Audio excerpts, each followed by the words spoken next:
Bună ziua tuturor, eu sunt Alex și nu sunt doctor de permise.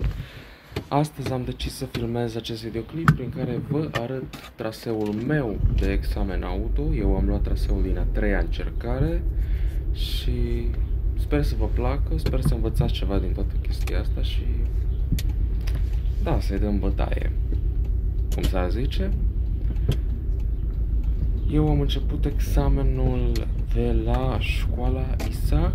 Pentru cine este din Timișoara știe la ce mă refer. Eu am ieșit deci pe poarta asta din stânga și am făcut stânga și da, acum efectiv sunt pe ruta de examen. La ultimul examen pe care l-am avut acum fix 10 luni am condus în total 27 de minute, dar na, eu când am filmat acum examenul, adică cum am dat eu traseul acum 10 luni, nu, mi-a luat 17 minute să fac toată chestia asta, 17-18 minute și am făcut, deci odată ce am ieșit pe poartă, și țin să vă spun că eu n-am condus cu viteza cu care conduc aici am undeva la 40 la oră, eu în examen am condus cu 25 la oră, pe aici 30 să zicem. Aici am făcut stânga pe strada Podgoriei. În general examinatorii te vor pune să faci stânga odată ce ajungi aici, așa e o regulă, de obicei.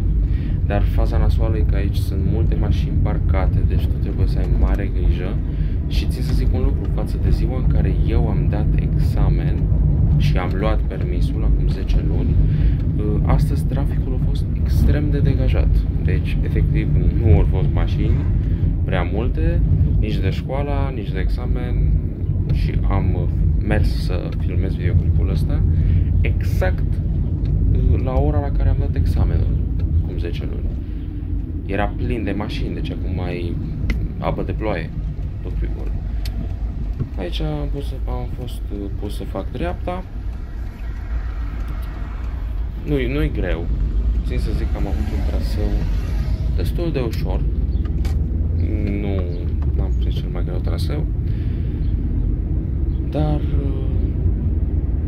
cine ar zice că vai ce ușor ți-a fost, mă gândesc că, bă, bun, ok, mi-a fost ușor, dar oare tu ai luat? Adică ține și de noroc, poate. Aici am fost pus să fac stânga și aici mare atenție, trebuie să le dai prioritate celor care îți vin din față. Bun.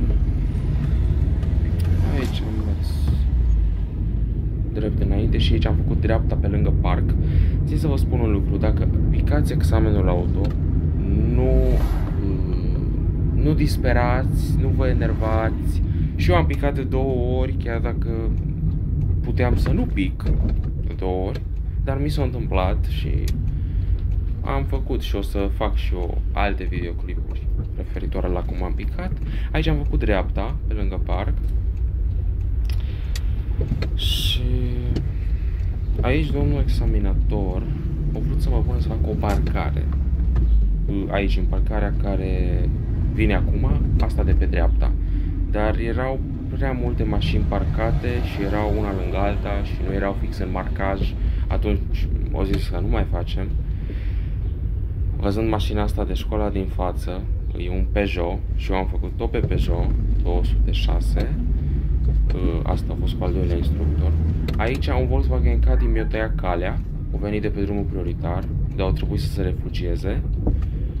Și aici era un gard viu.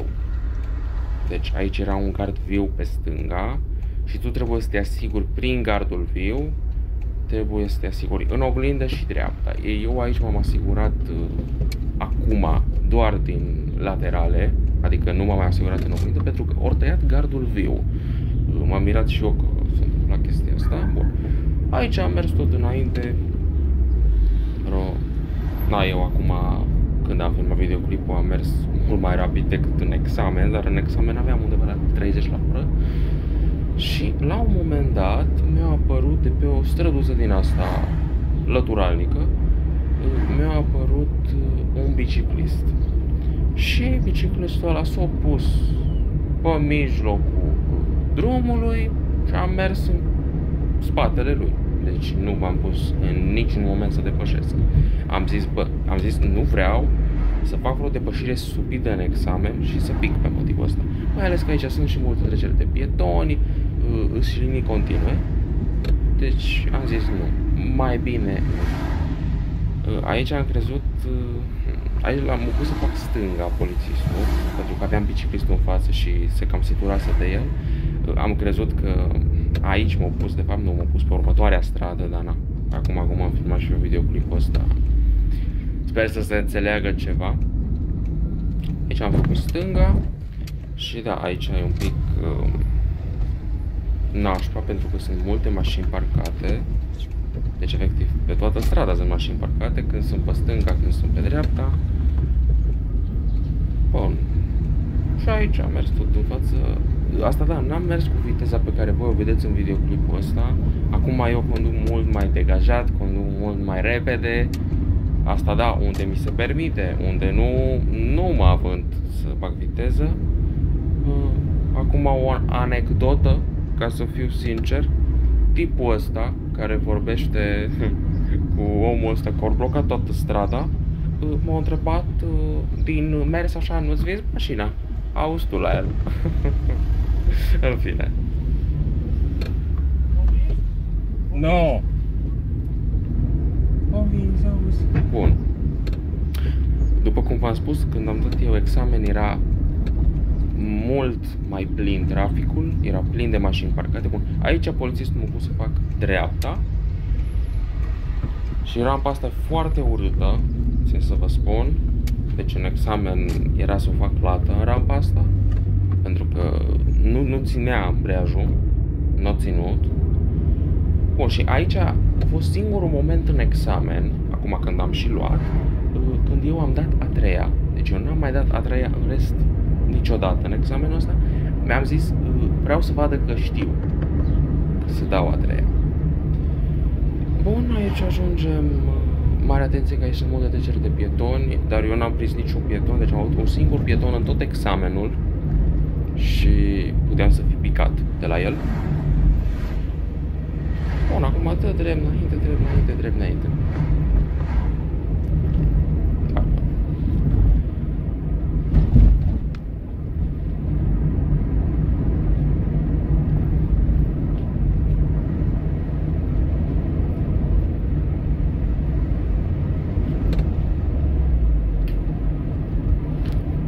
Aici sunt liniile de tramvai. Suntem la depou de tramvaie. Mare atenție să vă asigurați. Deci nu vrei să-ți calci polițistul frâna. Deci asigurați-vă la tramvai, încetiniți, opriți dacă chiar simțiți nevoia. Din mers, asigură-te în oglindă, asigură-te pe geam, asigură-te dreapta, stânga, înainte, tot. Fă totul complet ca la carte, dacă vrei să iei examenul.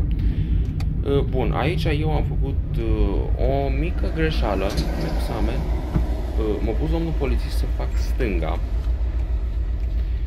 și în examen mi-am zis că nu vreau să mă pun pe liniile de tramvai, pentru că erau tramvaie oprite și de o parte și de alta, dar n-ai, la semaforul lor, dar mi-am zis că nu vreau să le blochez cumva calea. Să nu vă sfiiți, puneți-vă pe linii, asigurați-vă bine, când vă puteți băga, v-ați băgat, pentru că când ești la examen nu ai tot timpul din lume să stai și să te gândești ce fac acum.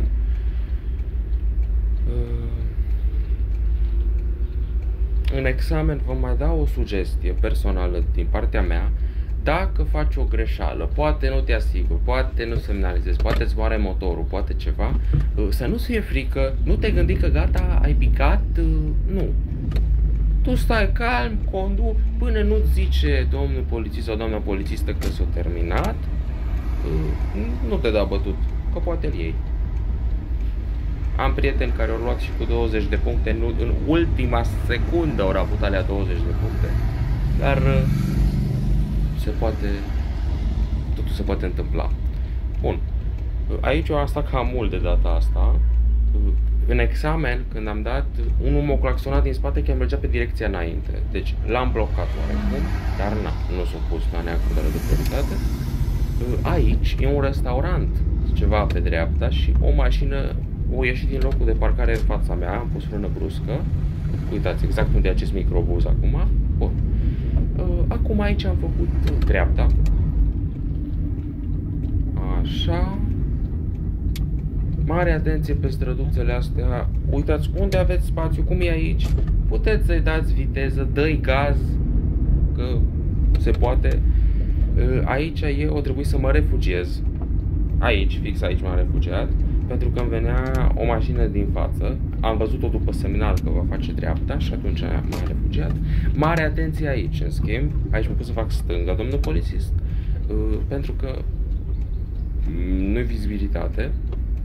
Nu ai deloc aproape vizibilitate. Uitați, și aici am venea deja mașină, dar nu avea viteză.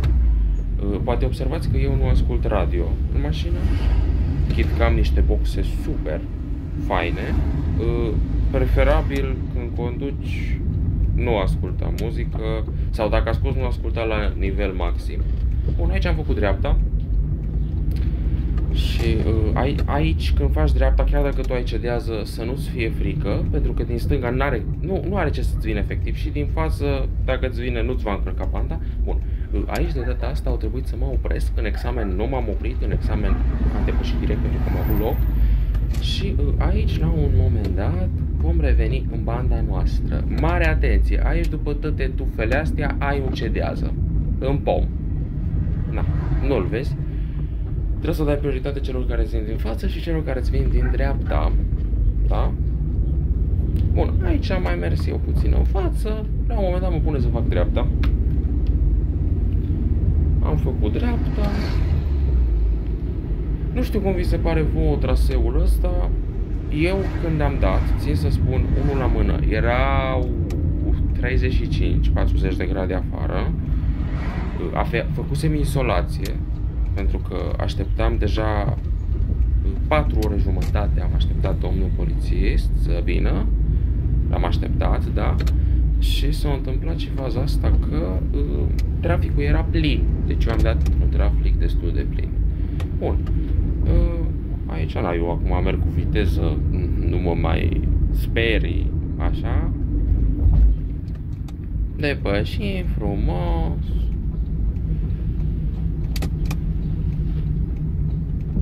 Aici am avut o mașină de școală în față și mi-aminteam cum am fost eu acum un an de zile. Pentru că și eu am fost așa, o Skoda Fabia, și tu ai fost așa, și toți care avem permis am fost așa. La băiatul ăsta sau fata asta, care e la volan în fața mea, eu muri motorul. Dar vă zic un lucru, nu mai claxonați nici șoferii începători, nici mașina de școală. Pentru că, cum o zis și doctor de permise, cum o zis Alex Vior, îi mai moare motorul odată și ia uite să vezi cum îți pierzi tu mai multe secunde dacă îl tot claxonezi pe tipul sau tipa pe care o ai în fața ta. Sau pe care îl ai în fața ta. Bun. Uitați, eu muri motorul, frumos, băiatul sau fata pornește din nou, pleacă de pe loc. Țin să zic un lucru, în examen aici eu n-am trecut pe galben, în schimb aici în videoclip am făcut-o, pentru că, șoferia, un om odată ce devine șofer va trece cu vederea niște chestii, poate. Asta da, nu treci pe roșu. Dacă poți să forțezi o trecere pe galben e una, dar nu trece pe roșu, nu fă să nu dai prioritate, cui o are. Na. Sunt mulți factori.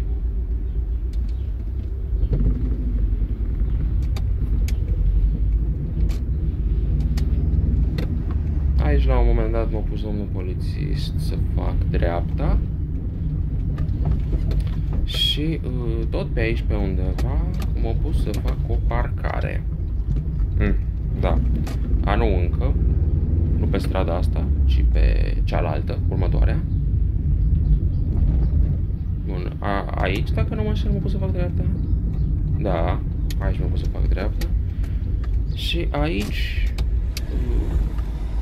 pe dreapta, unde spomii ăia acolo în față, acolo era o mașină parcată și m-am pus să fac parcare.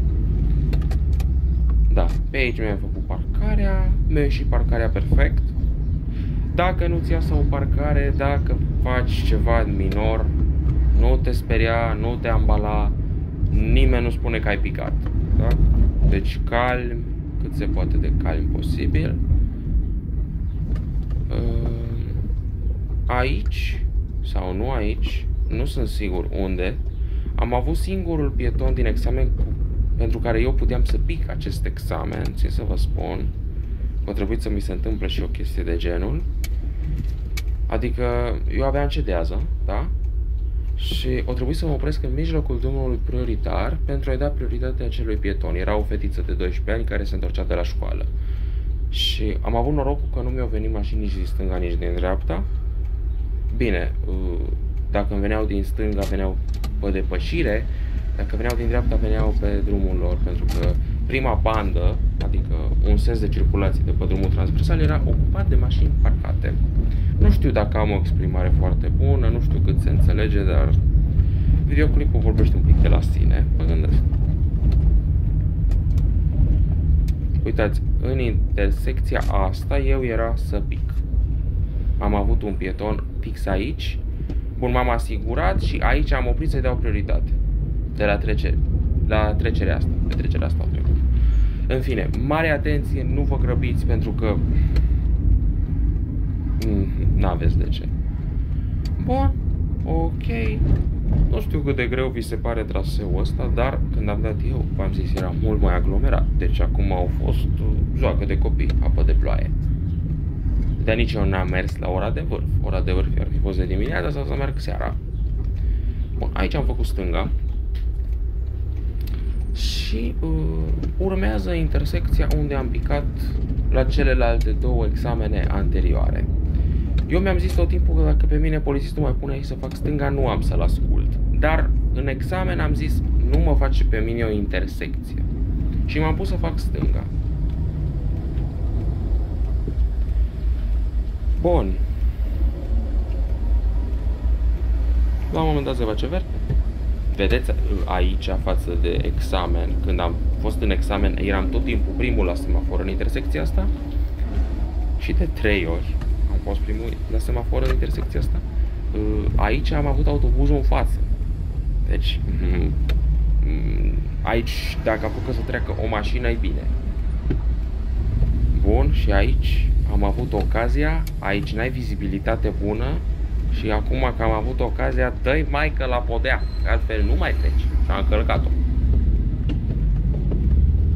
Și m-am dus. Și cam ăsta a fost traseul meu de examen. Aici mai în față am să opresc undeva. N-am oprit fix în locul unde am oprit la examene, dar țin să vă zic un lucru.